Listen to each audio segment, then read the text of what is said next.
everyone, this is Preetha Saha, counselor for the next episode of Preetha Se Poocho. As we are doing a series on early child development, we are going to talk about a very sensitive topic, that is autism. Autism is a neurological brain disorder which has a lot of challenges and concerns, and we'll talk about autism in detail in the next episode. But how do we identify what are the signs of autism is something that we are going to discuss today. Now, one of the signs of autism is by the age of 12 months, which is almost a year, the child does not respond to the sound of its own name.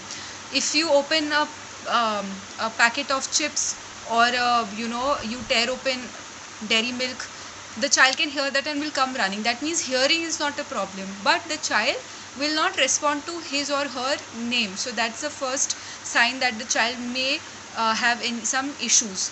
The second issue is does not point to object or um,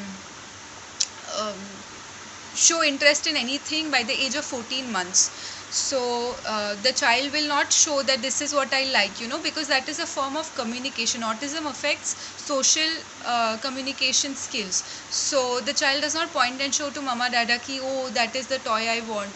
The child is very withdrawn to him or herself. Then the child will not involve in pretend play.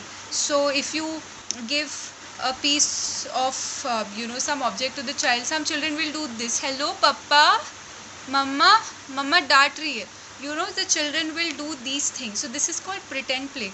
A child with autism will not display any pretend play situation. Then another issue is the children with autism might not be showing eye contact. So if you talk to them, they will look here, they will look there, they will look there, but they will not have eye contact because they have challenges to maintain eye contact. Then they have trouble understanding other people's feelings or talking about their own feelings. So if, for example, they'll snatch another person's toy and they'll play with it, and they'll not even realize that they might have hurt the other child by snatching the toy or made the other child cry. So they are not doing it purposely because they are emotionless. It's just that they don't understand even their feelings or somebody else. So they will not be able to express ki mummy I'm feeling scared, mummy I'm feeling upset. Even with actions the child will not be able to express.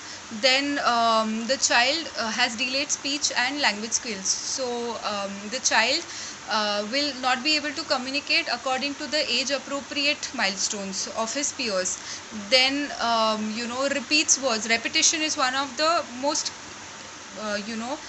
instantaneous signs to know if there is autism, but it's not a complete guarantee. But some or actually more often than not, children with autism repeat the same thing. It's called parroting. मतलब आप कैसे हो, instead of saying that मैं ठीक हूँ, they will repeat the question, आप कैसे हो, hi Preetha. So this is how they will repeat, and this is called parroting. So this might be one of the things that we can watch out for. Then if you ask them a question, कैसा है बच्चा, मैंने breakfast में ice cream खाया, so whatever is a question, they will answer it unrelated answers. Then they will have repetitive movements like flapping. This is called flapping. So they'll flap themselves when they get excited, or they will have rocking movements. So these are some signs of autism that we can watch out for. Then they like routines. So if their shoes are kept in a certain way and their bag is kept in a certain way, and if somebody new comes and you have to move it aside, they will get really upset and they will howl and they will cry. So that is how routine matters to them. They really like routines and they really like things in a certain way. They play games with odd toys, like probably you buy them expensive toys, but they'll just play with that one broken toy, or they'll play with one rock. Arranging rock, repetitive play is something that children with autism encounter and indulge in. Then there is they'll be obsessed with certain things. If they like a certain thing, they will not let go of it easily. If you try to take it away, even when they're sleeping, they'll really get very upset, and it's sometimes a little difficult to manage unless you don't know how to do it. There are definitely tips on how to help children with autism to develop social skills and develop how to manage their own emotions and express your emotions. So it's not that these children are completely helpless, they need help, and we'll talk about that by the end of the session. Then they have they get upset by unusual things. For example, they may be sensitive to synthetic clothes or certain types of taste. So if they have been accidentally exposed to that sort of food or that sort of outfit, they will not wear or they will not eat, and they'll really get very very upset, or they'll not talk to you. In the sense, they will not even if they are comfortable with you, they will try and avoid you. If they have been forced to wear certain things that they are not interested in wearing, because they may have sensitivity issues, so they can only wear certain types of clothing, eat certain types of food because it has a certain smell or texture. So they are hyper sensitive to a lot of things, so we need to be mindful. So having a child with autism is not a curse. Please understand this. These are normal children, they just have some special needs. The child is normal, but there are certain extra needs that you have to take care of. And sometimes to make the child come be more according to the peers, normal is the word that is used, but this is not appropriate. The child is normal, they just have different needs. So to make the child be able to express themselves freely, to be able to express what they feel, what they think, develop social skills, help them with the sitting tolerance, means they are not able to, if they are not able to sit in one place for a long time, so they will not be able to study. If they are not able to concentrate and study, they will disturb the class. So to avoid all of that, we have to increase the sitting tolerance. So for all of these activities, what can we do? We have to talk to our developmental pediatrician. These are different from pediatrician. Pediatricians deal with the health issues.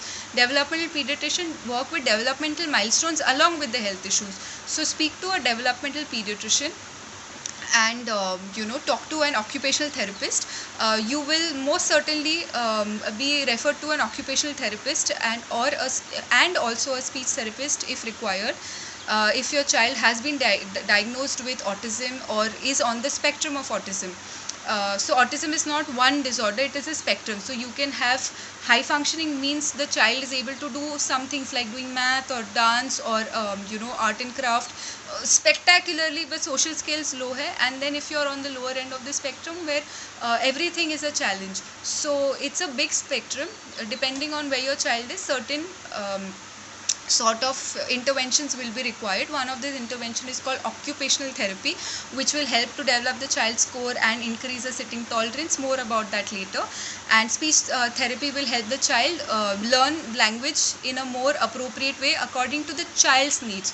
So these are some of the few red flags to watch out for if your child or anybody in your family seems to have these issues. They may have autism, so please do not delay. By the earliest, if you can speak to your developmental pediatrician and start working on these issues, your child will have a normal life. So there's nothing to be afraid of, but don't delay it. Try to start therapy by the age of 3 or maximum by 4, because that would be the best time, because the child's brain is still developing and you can incorporate all of these amazing therapeutic interventions and change your child's life. However, for this, the entire family support is required. One parent cannot be fighting against the whole family.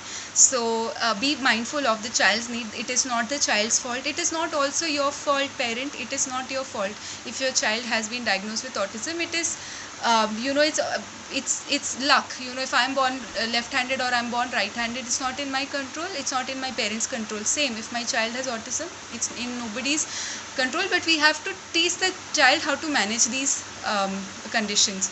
So this is Preetha Saha, counselor, always there for you. Hugs and healing, signing out.